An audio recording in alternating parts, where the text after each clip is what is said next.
Hi everyone, Kris from Stone Age Gamer here, and welcome back to Stone Age Gaming. Being a kid growing up in the 80s and 90s who was obsessed with video games was a very different experience than I imagine it is today.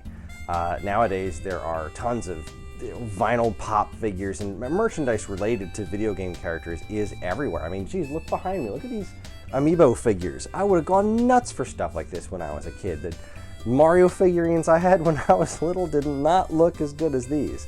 One place where this is really apparent, where you can really see the difference, is in wall calendars. I know, wall calendars, very exciting, but bear with me here. This right here is a Metroid calendar from 2020, and it's really cool. It's got all this official artwork and stuff on it, and it's Metroid. This was 2020. This was before Metroid Dread hit and Metroid became more popular, and it still had its own calendar. You can find calendars for Mario games and God of War games and all kinds of great stuff. Video game related calendars, super easy to find.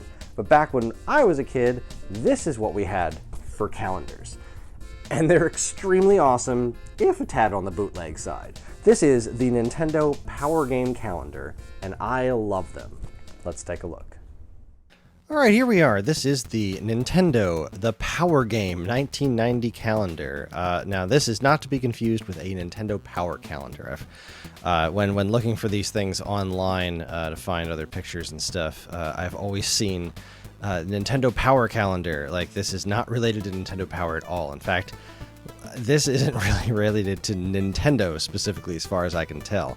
But let's take a closer look at what this actually is. This is the first of 4 of these that existed, and this is from 1990. See here on the cover, we've got this interesting picture of Link here, which looks to be taken from, I don't know, is this supposed to be a Zelda 1 sprite sideways, or is this a Zelda 2 when he's ducking, just kind of drawn weird? You got a, Princess Toadstool from Mario 2. You got Wart right here on the cover. Love that. This super cool looking digital Samus going on here. You got Donkey Kong rolling a barrel, and this wacky looking picture of Mario. Pit's up there in the corner. This is super awesome stuff. Flip over to the back, and we have the ending to Super Mario Bros. 2.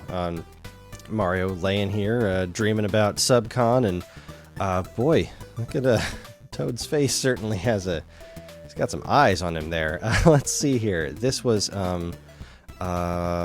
subscribe to Nintendo Power. There is an ad for it on the back. That's pretty cool. This was published by Harry N. Abrams Incorporated, so a Times Mirror company. So it does mention subscribing to Nintendo Power, but this was not a Nintendo Power thing, but it is an official licensed product. So let's take a look at what's on the inside of this awesome thing. There is so much crazy artwork in here. I love it. Now, if you have ever followed us on social media, you've probably seen some of these pictures before. I tend to post one of these every month on the Stone Age Gamer Twitter account and whatnot, but this is a little bit closer of a deep dive. So here we have Super Mario Bros. Is the first month, and here in January. You got some super cool tips here. Bowser, power booster mushrooms move to the right, don't let them escape. And there's one of these on pretty much every page. We're not going to go full detail every single month, but just kind of taking a look at everything and pointing out some of the wacky stuff. Like, here's the same render of Mario, and I don't know where this render came from. It's super interesting. It just looks like an old style render. He's throwing a fireball straight ahead. These super awesome, like, early CG looking what are these supposed to be, the bricks in Bowser's Castle, I guess, and this is like the way the light follows where the Koopa Troopa's jumping, a Cheep, a mushroom, Toad, and Princess Peach in a yellow dress for some reason. This is so weird and off-brand, but also, like, these are real sprites, just combined with other weird stuff. So let's keep going here. What is next in February is RC Pro-Am. You can see that I marked my sister's birthday on there when I was a kid. This is RC Pro-Am, which is such a cool game. I love this image here with the stark colors and everything. The lightning bolts coming out of the RC antenna. The trophy looks like that classic, old PC game almost look to it. There's your course with the tires and stuff on it. I don't know, that's a lot of tires for a course in RC Pro. I'm pretty sure you couldn't have more than one set of tires on a course at a time. But like I said, this stuff is like super off-brand. Let's see, what's a tip here? Collect bonus letters One per track. When you have enough to spell Nintendo, you get a faster car to race. Super cool. March, we have... Oh, look at this. Look at this. The Legend of Zelda. Geez, this is a... I don't know what these... Oh, this was a countdown to when we got cable when I was a kid. When we first got cable in my house. Oh, those were the days. Man, look at this thing. Look at this skeleton. That is the coolest thing. That's like straight out of the Money for Nothing music video from Dire Straits. And this neat looking pixelated picture of Link. I've seen this. This was in an instruction manual or something. And you got Aquamentus over there, old guy just floating in the air. That's pretty wacky. But boy, what a picture. So let's see. What's April? Oh, another one of my favorites. Look at this. I had never played Kid Icarus until way later in life because I never knew anyone who had the game. None of my rental places had it, and my parents had never bought it for me. But I was always fascinated with it because it looked like this like fourth pillar of Nintendo's pantheon of things. There was Mario, Metroid, Zelda, and Kid Icarus, right? Because you had Captain N with Pit being one of the main characters, even though they called him Kid Icarus. And then this was in the calendar. I always saw the screenshots on the posters. It looked like such a fascinating game. And just look at this thing. It is so cool with like the Reaper and the Reapettes in the corner. And then Pit just looks great. Little frog monster jumping out of there. Whatever that is. It was a Speck Nose, and I forget what the name of these guys are. But like it looked so goofy and so interesting and fascinating. This is one of my favorite pictures. Let's see. In May, we make it to Super Mario Bros. 2. And we've got... Mario, and Mario. And Shy Guys looking like they're moving way too fast in the desert stages and stuff. This is a pretty cool one. June, here we go. This was Donkey Kong, obviously. Pretty weird choice of font on the side there with the polka dots, but whatever. And you got your Super Mario Brothers Mario walking around rescuing Pauline. And Donkey Kong Jr. here, even though he wasn't in Donkey Kong, but who cares, right? It's still a pretty awesome. I like how they did the used the ladders for the days of the month. That was a pretty clever thing to do. All right, next up we've got Punch Out. We got some Bald Bull and Great Tiger, Don Flamenco, Glass Joe, Piston Honda, King Hippo, and yikes. And you got Mario here, and then just. I guess these are supposed to be like the bubbles that King Hippo sees when you knock him down. I don't know. Still, totally awesome. Love this picture. I love Punch Out. What's next? Oh, this is such a weird one. Hogan's Alley. Like, I don't understand why this, of all games, got picked to be a month. I'm glad it did, because, like, man, look at this. This is probably the most in-depth Hogan's Alley art you'll ever see. My friend Joey had this game when we were kids. This is the only place I'd ever played it. And, it was a neat game, but Hogan's Alley got its own month in the calendar. And it looks super cool. Love the cigar out of the gangster here. Like, this is such a great picture. Let's see. Oh, look at this one. Oh, I love this one. Probably, this might be my favorite one in this whole calendar. And look at this. This is insane. This great picture of Aquamentus all digitized. Again, this official Link artwork had, all blocked out like this to look like it was, on an NES or something. The Tektites look all weird and metallic and whatnot, but just look at the shading inside the tree with the eyes on it, the entrance to, what's that, probably, I'd say level 1, but I don't think there were Tektites prancing around in level 1, but Aquamentus was the boss of level 1.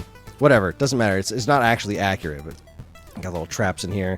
Link's shield's got all this extra shading. I love this image. This is such a cool picture. All right, September. October, we have golf. Yep, that's golf. Oh, here we go, November. Look at Metroid. Look at this amazing CG Samus. This is so nuts. Like, what the heck? This is so cool. Ridley, bright red, looks like he's holding a stick that's shooting fireballs out. At least that's what I thought, because Metroid was another one I didn't get to play until I probably a couple of years after I had seen this. So I had always assumed Ridley was this little dragon that held a stick that shot fireballs out of it. And look, it looks like this the little turret thing for Mother Brains is actually shooting and breaking into Mother Brain, and then that looks like a sideways Zebetite is shooting. What the heck is that thing called? One of those little floaty guys from Brinstar. Looks like it's shooting out of that thing. Like, clearly this was done by somebody who had only seen concept art and sprite work from Metroid, but boy, what awesome stuff. Let's see, what's a tip? If you go through 3 airlocks from the starting point of the game corridor number 1, and climb the long shaft upward, the first airlock that you come to on the left leads to a long beam. Well, thank you. And look at that cute little Metroid there. Totally awesome. All right, what we've got left? November, December, Zelda 2. Oh, I love this one. You know why I love this one? Because this is such a weird picture. First off, he's wearing the handy glove when he picks it up, which is super cool. But look at this. This is such a weird misinterpretation of this sprite. In the actual game, he's holding his shield in front of him, and this here is supposed to be his sword. But whoever recolored this clearly didn't understand it and thought the sword was more of his arm. And he's holding the sword in front of his face. So he's got this super weird, super long arm. It's so bizarre. I love it. Oh, that's so crazy.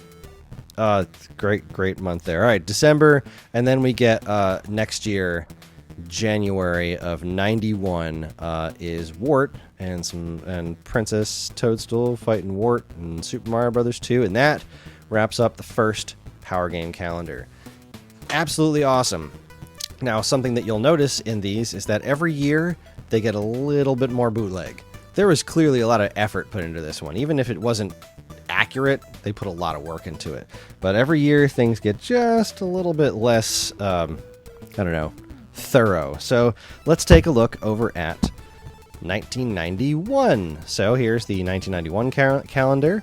A little bit cleaner looking pixel work on the fronts of these things, but we're really down to like Punch-Out, Zelda, Mario, and Metroid. So now we've only got 4 things represented on the front of this. What's on the back of this one? Oh, this great picture of Mousers just hanging out with Princess Toadstool while Mario rockets into space. So let's see what's going on the inside of this one. 1991. What was January of 91? Oh, look at that. That is some great Legend of Zelda art. Lanmolas, I think what these things were supposed to be called. They didn't look anything like this in the game, but boy, what a cool picture. Like, it's weird that the background is top down, and then you've got this, like, over-the-shoulder picture of Link fighting one of these guys. Look at the eye. Look at the art on that. That's so awesome. Let's move on to February. We've got Super Mario 2, Luigi in blue. Just a full-on blue Luigi there, facing down Triclide. This is an awesome one, too. Pretty straightforward. I like, making the numbers out of the bricks. That was a pretty solid plan. I always wondered what the M stood for on those little things that they wrote, but whatever. There's a tweeter down there, and that's not wrong. Tweeter would occasionally show up in these boss battles in Mario 2, so all right, not bad. Here we got some more cool Metroid art like this in the bubble room, and shooting a Chozo statue. You got a bunch of like cool looking enemies up there, Zoomer and Dragoon, I think, and that's not a side hopper. What the heck is that thing? And that's a Desgiga, maybe? No, Desgiga's the one with the big lumpy arms. I can't remember. Either way, super cool. Look at that. Made the bubble room, the bubbles, the numbers. That's awesome. Super Mario Brothers. This is great. These are... I don't know what this is from. Like, these look like completely original renders, which is super awesome. This is clearly like a cleaned up take on the sprite of him swimming, I think. Like, that's really what this looks like, but the proportions are all weird. I don't know, like, that's a sprite. That's a straight up sprite, and then you've got these look like cleaned up artwork from the game. I don't know. This is such a weird one, but I love the look of these 2 bloopers over here. That's such a cool look. More Punch-Out. We've got Little Mac socking a bald bull in the face there, making the camera flashes. The numbers was really clever. Mario, not looking great. Not sure what's going on there, but Mario is looking pretty bizarre there. We've got Zelda 2 facing off against the big dragon at the end of the second to last dungeon in Zelda 2. What the heck is that dragon's name? I should know this. He makes a really weird noise in the Japanese version too. But man, look at Link. Does not look. He looks pretty scared there. Still pretty cool. Like the colors. Really, they got the color of the dungeon right, where the dragon is. So that's certainly something. Then we got Mario 3. This one makes absolutely no sense. We got a big star coming in, but it's like the hollowed out version of the star. So it's like that's the one that's inside the little block at the end. But whatever. You got Boom Boom flattened on the floor, and then here's where the king's supposed to be, and there's nothing. Just Mario, weird looking Mario jumping. Okay. that's not bad. All right, July, good work. Then we got, oh, look at this. Now we got more Metroid. I have to assume this is the same render that they had from the last one. They just put in a different position. I have to assume that. Kraid being bright red and behind a shield of some sort. That's interesting. So again, probably not designed by anybody who's ever played Metroid, but still super cool looking. Super Mario 2, loved the whale stage in Mario 2. This was such a cool place, especially like when you're pulling vegetables out of a whale's back. That doesn't make any sense at all, but hey, it was Mario 2. That game was weird. October, you got a big old Gibdo up there. The floating eyeballs, it looks great. Link looking super bootleg down here. That's awesome. And he's holding up his sword. You never get a sword in one of these areas in the game, but hey, whatever, man. Still looks cool. This one's great. Look at this weird thing. Welcome to the Warp Zone. I love this image. Just another weird render of Mario looking. I mean, this looks ahead of its time, man. We're in like NES era right here, and that just looks like super futuristic CG Mario. But just this whole concept of him falling through a warp zone is super cool to me. Let's see, November, December. What was December? We've got him fighting Horsehead. First level of Zelda 2. Little Iron Knuckle hanging out in the doorway back there. I always thought this was cool because it's like a real attempt at making the room where you fight a boss in Zelda 2 three-dimensional. So seeing the statue with like, actual dimensionality to it and the curtains on both walls is, this is pretty neat. Link looks, again, looking a little off, but here we are. And then for January of 92, we have some more Super Mario Bros. 3. Mario walking around in an airship, looking pretty worried about all that fire. And really, why wouldn't he be? So that wraps it up on the Power Game Calendar 1991, which means it's time to move on to 1992. All right, so what do we got on the cover this time? We've got more Metroid, Zelda, Mario, and Tetris, of all things. So you've got, we've got 3. Again, you can see the love and care attached to these things is definitely starting to dip way further. Let's see what's on the back. We got more Mario 3, because it was pretty much the biggest thing in the world. Mario riding in the tornado from the Warp Zone. A super bootleg question block back there. Angry Sun, which never shows up in the clouds, but hey, again, it is what it is. Let's take a look inside the 1992 calendar. We start with January of Super Mario Bros. 3. Big birthday there. This is I like these renders. This looks really nice, like the way they added the shine to everything. This is a really, really nice one. I know some of the proportions are off, obviously. This flower was not, a sprite or anything. This was just something that was probably drawn just for this purpose, but still, the rest of this looks really nice. It's a super good one. February, we've got Link facing off against the Gladiator. What was that guy's name? Guma, I think, was what they called him. He's the big guy with the chain. I loved this boss. He was a really wacky looking boss, and he wasn't in the Japanese version of the game. Then we've got this. Look at this. This is Samus outside of her suit in just... You didn't see this much back then. Effectively Zero Suit before that was a thing. This is... I was kind of blown away by the fact that, retroactively blown away by the fact that this even exists. Here's the end of Metroid. Like, we're just going to go ahead and spoil the ending right here. I mean, I guess they showed off the ending of Mario 2 and an earlier one, but still. Tip. Now it can be told, when Samus removes her armor after defeating the Mother Brain, she is revealed to be a woman. amazing. It's pretty cool render too.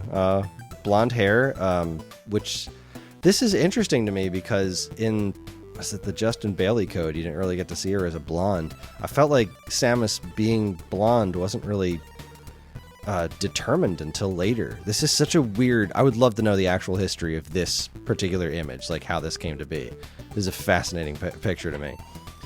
April, this is another great one. Look at this. I love this picture of Mario. He's got the big goofy eyes. Fry Guy's always been one of my favorite bosses. I'm so sad he never came back. And of course, a Phanto chasing after you in this great level where you had to ride the Shy Guys across the spikes. Thought that was such a clever stage. Great pick. Tetris, man, when Tetris hit, this was such a huge deal. So of course there'd be a Tetris one. Pretty straightforward. You get your falling blocks and weird angles, which thankfully never happens in the game because that would just make things... Man, can you imagine playing Tetris with just like physics? The Tetris blocks fumbling all over the place. This one's pretty... It's nice. It's kind of boring. Get Mario jumping over a blue lumpy piranha plant. Okay, cool. Good job. July, facing off against the four-headed Gleeok.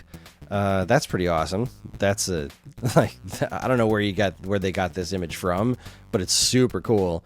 And you know, Link looking little tiny diminutive Link and his bug out eyes over there. It's pretty classy.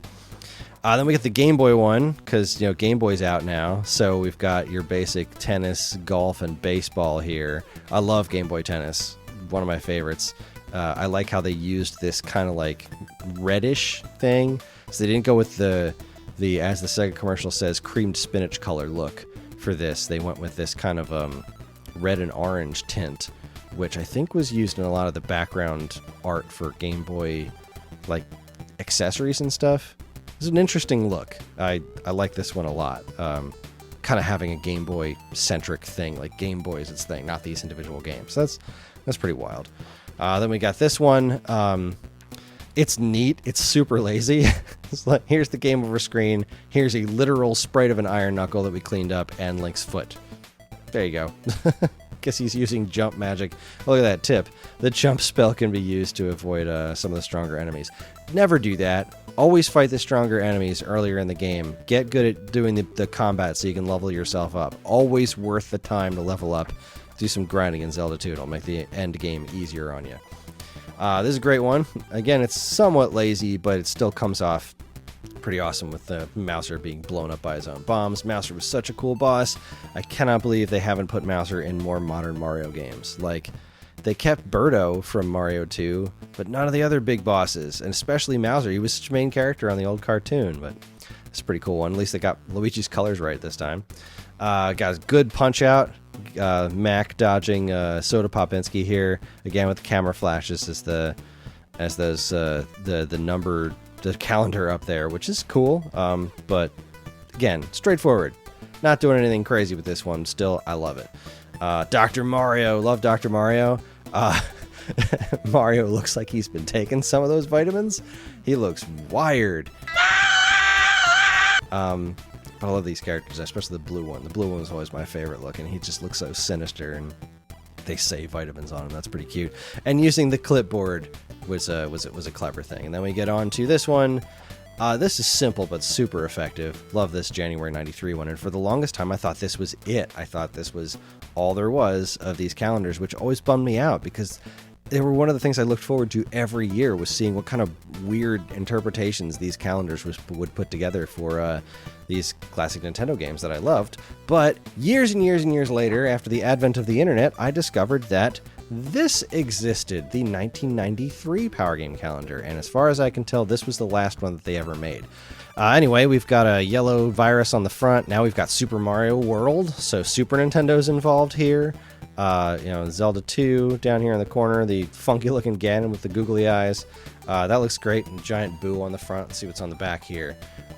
Luigi doing one of the bonus stages in Super Mario World and actually winning, getting a one-up. Look at that. Pretty snazzy. So let's see what's inside this one. This is definitely the laziest of the four. Lazy's the wrong word. Effort was still clearly put in, but like... Wow, the amount of effort put into these is definitely taking a back seat. Like, okay, That's a Blarg sprite. That's a Blarg sprite. But they added like extra bits to the eyes and stuff. And look at the weird lines that they did for Luigi's hair. Like, it just doesn't quite look right. Like, he's got a star and he's got the trail of flashes going behind him, so it's pretty clever. But yeah, I don't know. You really nailed that one, guys. This one, however, look at that. That is awesome. This is a super narrow. What was this? A silence track, I think, is what stage this is. Not having Blue Falcon anywhere on the page is pretty wild. Focusing on Fire Stingray, but it just looks. I mean, it's basically an F-Zero screenshot at this point, because a lot of the stuff they were doing with this artwork was able to be replicated on Super Nintendo pretty closely. So, these were obviously cleaned up and redrawn to some degree, but outside of that, it just looks like a scene from Silence, which is awesome. Well, that's April. Where's March? March, there we go. Okay. Boy, Bowser looks something.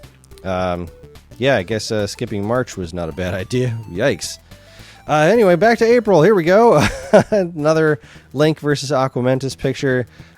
This is nowhere near as cool as the last Link versus Aquamentus we saw. So, the blue's nice, I guess. Pretty neat. Then we get May. We've got another Tetris, which looks all right. Then we got Metroid 2, Return of Samus for Game Boy. So you got like monochrome look to things. This is a really cool looking one. Samus' ship back there, kind of cleaned that up a little bit, added some shading to it. A couple of Metroids coming after you. And that thing shooting all the fireballs, which makes the numbers. That's pretty clever. I like that. Then we got some more Super Mario World. Again, with the weird shading in Mario's mustache and hair. Yoshi's looking kind of tired, but these guys, the Dino Rhinos and the Mini Dino, I don't remember. Dino Rhino is that big guy. You jump on him, he turns into that. I like this one. It's a pretty good picture. Solid pick. Good job, guys. Then we get Mario 2, going back to classics, NES style, and yikes. That's a lot of yikes. Let's keep going here. August, September, we've got Dr. Mario. Again, the weird hair shading here, and it looks... this just looks wrong. I don't know, man. Why is he throwing a double yellow pill at a blue? What's wrong with you, Dr. Mario? You are off your game, sir. You do not have the cure. So let's see. September, October, we again go with some ghosts. This is a pretty great one. Love the different boos as the numbers. That's really cool. I like that one a lot. And of course the King Boo back there. Giant Boo. The eyes look a little off, but hey, whatever, man. Good stuff. Solid play here. November, I don't know what they were going for here. Like, this is the inside of a Toad house, but then you've got like Mario's giant and Toad's just here, and here's some treasure chests. Like, I feel like they didn't really know what to do with this one and just kind of plopped it on there. Then you got December with Link fighting the Iron Knuckle on the horse. I'm pretty sure he's supposed to be blue. I don't know what's going on with that fairy. That is weird looking stuff. Link looks very angry. He's got the angry eyes going on. Making the curtain into the numbers. Very clever. And then for the very last one, Pilot Wings. I like this one a lot. The fire looks a little weird coming out of the rocket belt, but the fact that they made these cool little dot things, the calendar, I always loved, because this stage, I don't understand what these dot things are supposed to be, but if you land on them, they blow up and you bounce off of them. I don't get it. I never have. I never will, but that's fine. And this was the last one. This is it. That's the end of the Nintendo Power Game calendars and their super goofy off-brand art that I love with all of my heart. So yes, I have an irrational love of the Nintendo Power Game calendars, but I mean, can you blame me? There really isn't an equivalent to this kind of art today.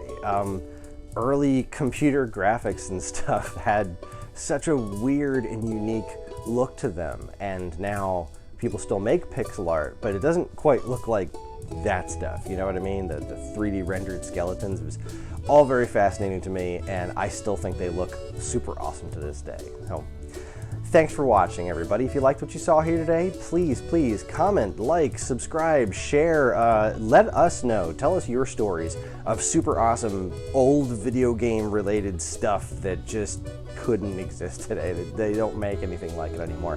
I love old gaming merchandise. I think it is the coolest stuff in the world. I was obsessed with it as a kid, and that obsession never went away. So I'd love to hear from you. Thanks again. On behalf of all of us here at Stone Age Gamer, keep playing games.